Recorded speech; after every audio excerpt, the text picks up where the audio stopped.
buenos días, hermanos, el Señor los bendiga. Es una bendición más poder estar aquí delante de ustedes para compartir algunos principios más de la palabra del Señor y, bueno, animarle a que usted mantenga su vida espiritual. Y hoy quiero invitarle a Lucas capítulo 2, versículo 6 y versículo 7, y meditemos en lo que yo he titulado para este devocional pañales y un pesebre. Mire lo que dice acá. Dice que aconteció que estando ellos ahí, se cumplieron los días en que había de parir, y parió a su hijo primogénito, y le envolvió en pañales y acostóle en un pesebre, porque no había lugar para ellos en el mesón. Quiero que piense, por favor, en este título que le di yo a este devocional: pañales y un pesebre. Vamos a orar. Padre, bendice este tiempo en tu palabra y permítenos, Señor, aprender verdades prácticas que puedan nutrirnos en nuestro desarrollo de nuestra vida espiritual. Bendice este tiempo en Cristo Jesús. Amén. Llegamos a uno de los pasajes que para mí es uno de los más dulces a través de la palabra de Dios, porque nos habla del nacimiento del Señor Jesús. No debe de caber duda de que el nacimiento de Cristo fue virginal, que fue concebido del Espíritu Santo, y que es ahí donde descansa nuestra confianza y seguridad como cristianos.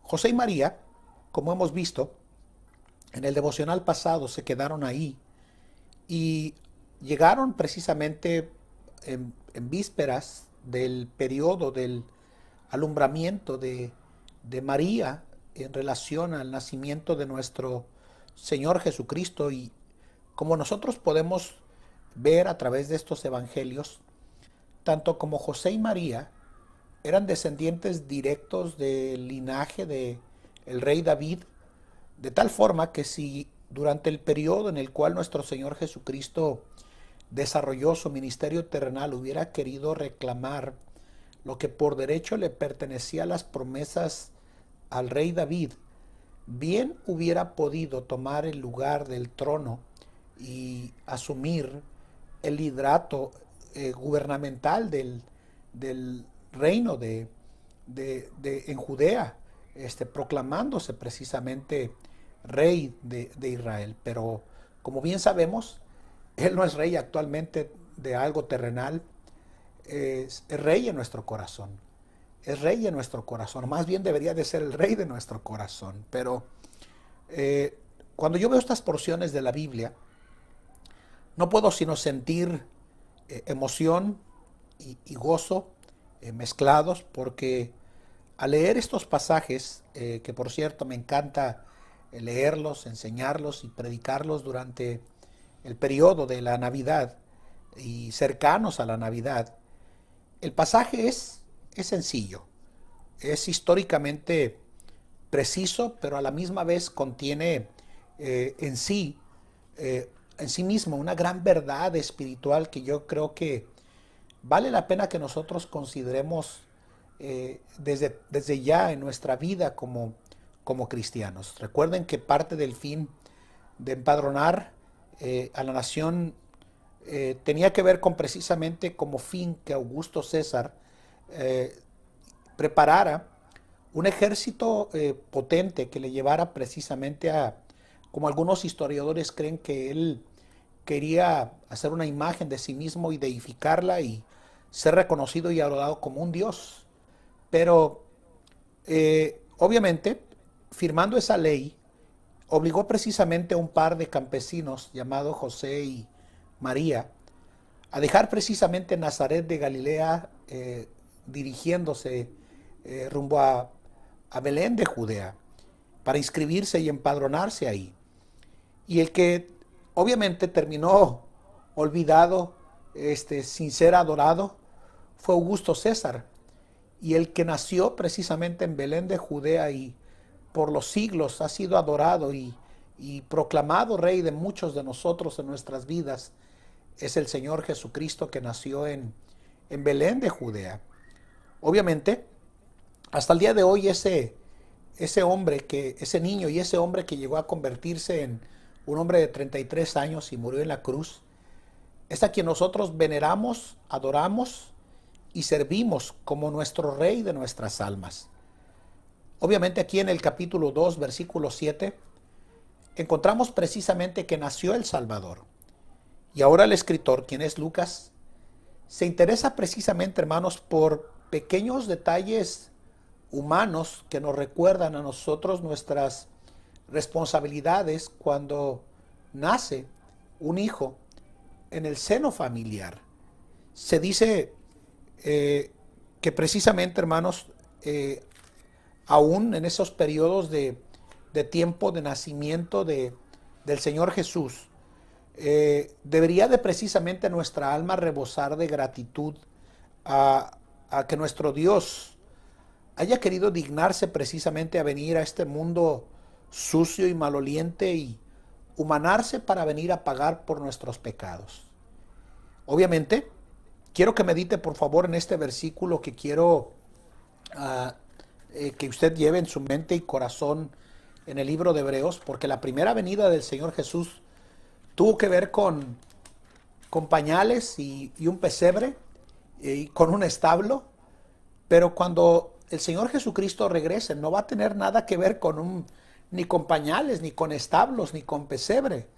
Va a tener que ver precisamente con el hecho de que Él vendrá a reinar en la tierra, en su segunda venida, a esta tierra para reinar con poder durante 1000 años. La Biblia nos dice en el libro de Hebreos capítulo 9, versículo 28, estas palabras cuando dice, así también Cristo fue ofrecido una vez para agotar los pecados de muchos. Y la segunda vez, mire lo que dice, sin pecado, será visto de los que le esperan para salud. Vendrá a reinar, hermanos. Ya no vendrá precisamente a nacer en un pesebre. Vendrá precisamente, dice la palabra de Dios, que montado en un caballo que la Biblia nos dice que dirá fiel y verdadero y que con justicia juzga y pelea en el libro de Apocalipsis.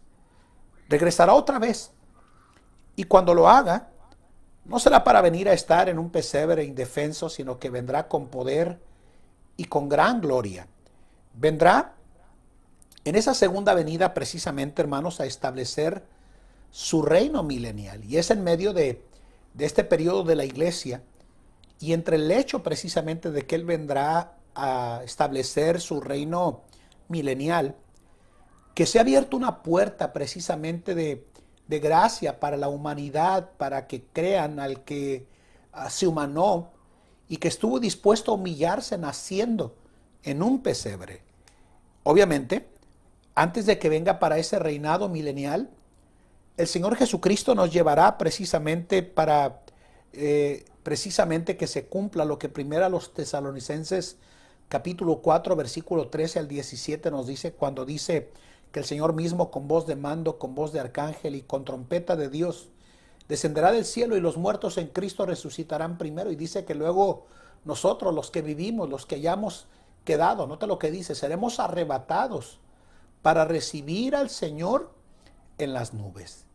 Entonces es en medio de ese periodo de la iglesia que nos ha tocado vivir a nosotros hasta el día de hoy, hasta el día en que el Señor Jesucristo venga a reinar durante el periodo milenial, que en ese periodo precisamente el Señor vendrá precisamente, hermanos, para llevarnos con Él, para vivir con Él. Y yo creo que cada uno de nosotros deberíamos de estar pensando en nuestra vida como cristianos, que mientras el Señor regresa por nosotros en nuestra vida, deberíamos de estar considerando como cristianos ese momento inminente de retorno del Señor Jesús por su iglesia. Recientemente leía un artículo que me impactó mucho porque dice que en las estadísticas hay tantos cristianos que son infieles a la iglesia en este periodo, hay tantos cristianos que no comparten jamás su fe, hay tantos cristianos que jamás invierten en la obra misionera, hay tantos cristianos que no pueden compartir con otros creyentes dentro de la congregación, que jamás apoyan la obra del Señor con sus recursos mínimos a la causa del Señor. Pero sí creo que hay muchos que están esperando ese retorno sin darse cuenta que el Señor, al regresar por su iglesia, nos llevará inmediatamente a lo que se conoce como el tribunal de Cristo, y después vendrá con gran poder y con gran gloria a reinar durante un periodo de 1000 años terrenales. Quiero que piense conmigo en esto, por favor. El Dios eterno, cuando se humanó durante el periodo de José y María, precisó de la necesidad de pañales.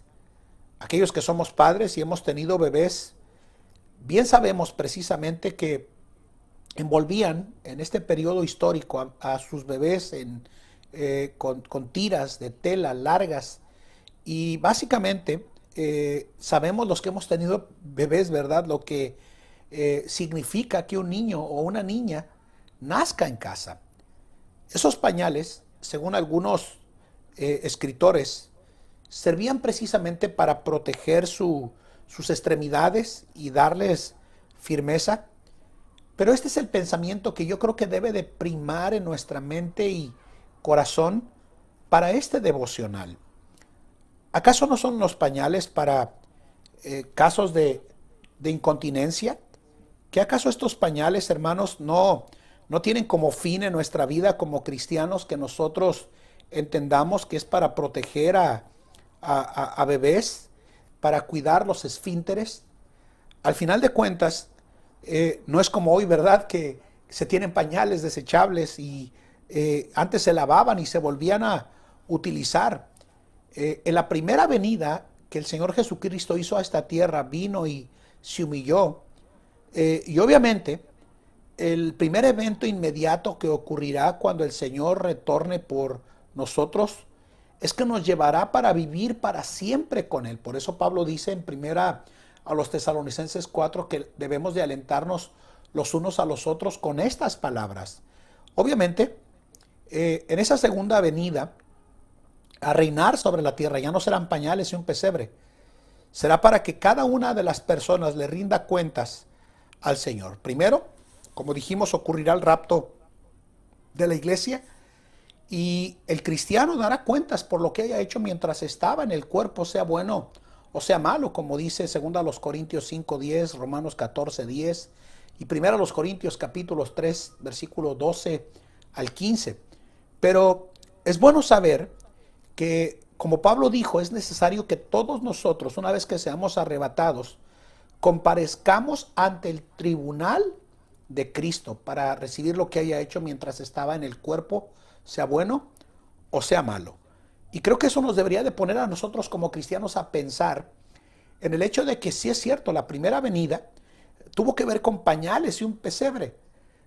Cuando retorne por nosotros será para dar cuentas por lo que hayamos hecho después de que nos salvó. Y tercero, para aquellos que no han recibido a Jesucristo como su Salvador personal, al fin del milenio ocurrirá lo que se conoce como el juicio del gran trono blanco. Y escuchen esto, la Biblia nos dice en el libro de Apocalipsis capítulo 20, versículos 14 y 15, que la muerte y el Hades fueron lanzados al lago de fuego, que esta es la muerte segunda, y que el que no se halló inscrito en el libro de la vida fue lanzado al lago de fuego. Dice, esta es la muerte segunda. Obviamente, en el retorno del Señor Jesús por su iglesia será un evento separado a su segunda venida. Eso se conoce como el arrebatamiento de la iglesia. Y ahí, de forma inmediata, pasaremos a dar cuentas al Señor que nos salvó por lo que hemos estado haciendo mientras estamos en este cuerpo, sea bueno o sea malo. Pero para el pecador perdido que rechaza el amor de la verdad para ser salvo, óigalo bien, si usted no ha confiado en Jesucristo como su Salvador personal, lo único que le espera a usted es horror, muerte, destrucción en un lago de fuego del cual jamás usted podrá salir si no cree en Jesucristo como su Salvador personal para el perdón de sus pecados. Por eso la Biblia nos dice que en este tiempo hoy es el tiempo aceptable. Hoy es el día de la salvación en 2 Corintios capítulo 6, versículo 2. Pero creo que cuando el Señor regrese en esa segunda venida, y obviamente en el retorno de Jesús por su iglesia, no habrá pañales, no habrá pesebre, pero para el creyente habrá ese periodo en el que rendirá cuentas por lo que haya hecho mientras estaba en el cuerpo, como primer evento para nosotros. Después, como todos sabemos, vendrán 7 años de tribulación. Vendrá al final de los 7 años el periodo en el cual el Señor Jesús reinará sobre la tierra por 1000 años. Y para los perdidos, para las personas que decidieron no creer al Señor Jesús, será una pena, como dice el libro de Tesalonicenses, de eterna y completa perdición. No habrá pañales, no habrá pesebre. Y a cada grupo nos debería de llevar a pensar en dónde estamos nosotros. Si usted ha creído en Cristo, dará cuentas por lo que haya hecho mientras está en este cuerpo. Y si usted no ha creído en Cristo como su Salvador personal, dará cuentas. Pero le digo el día de hoy, será demasiado tarde, porque el que no se haya inscrito en el libro de la vida fue lanzado al lago de fuego. Será el tiempo en el que ya no se tratará de pañales y pesebre, sino de un Dios santo, juzgando a gente que no quiso aceptarlo, el amor de la verdad, para ser salvos. Que el Señor le bendiga en este día. Y medite usted, querido hermano, aunque no irá a un juicio, sí va a ir a un tribunal donde dará cuentas por lo que haya hecho mientras usted se encontraba en esta tierra, sea bueno o sea malo. Mire cómo sobreedifica. Vamos a orar. Padre, bendice este tiempo y ayúdanos a meditar con dulzura en ese periodo de pañales y pesebre, pero también ayúdanos a recordar que un día nos llevarás contigo y daremos cuenta por lo que hayamos hecho mientras estamos en el cuerpo, Señor. Y aquellos que no te han creído serán condenados eternamente en el infierno si no te aceptan. Bendice este día, bendice tu palabra. En el nombre de Cristo. Amén. Que el Señor les bendiga, hermanos, y que pasen un precioso día.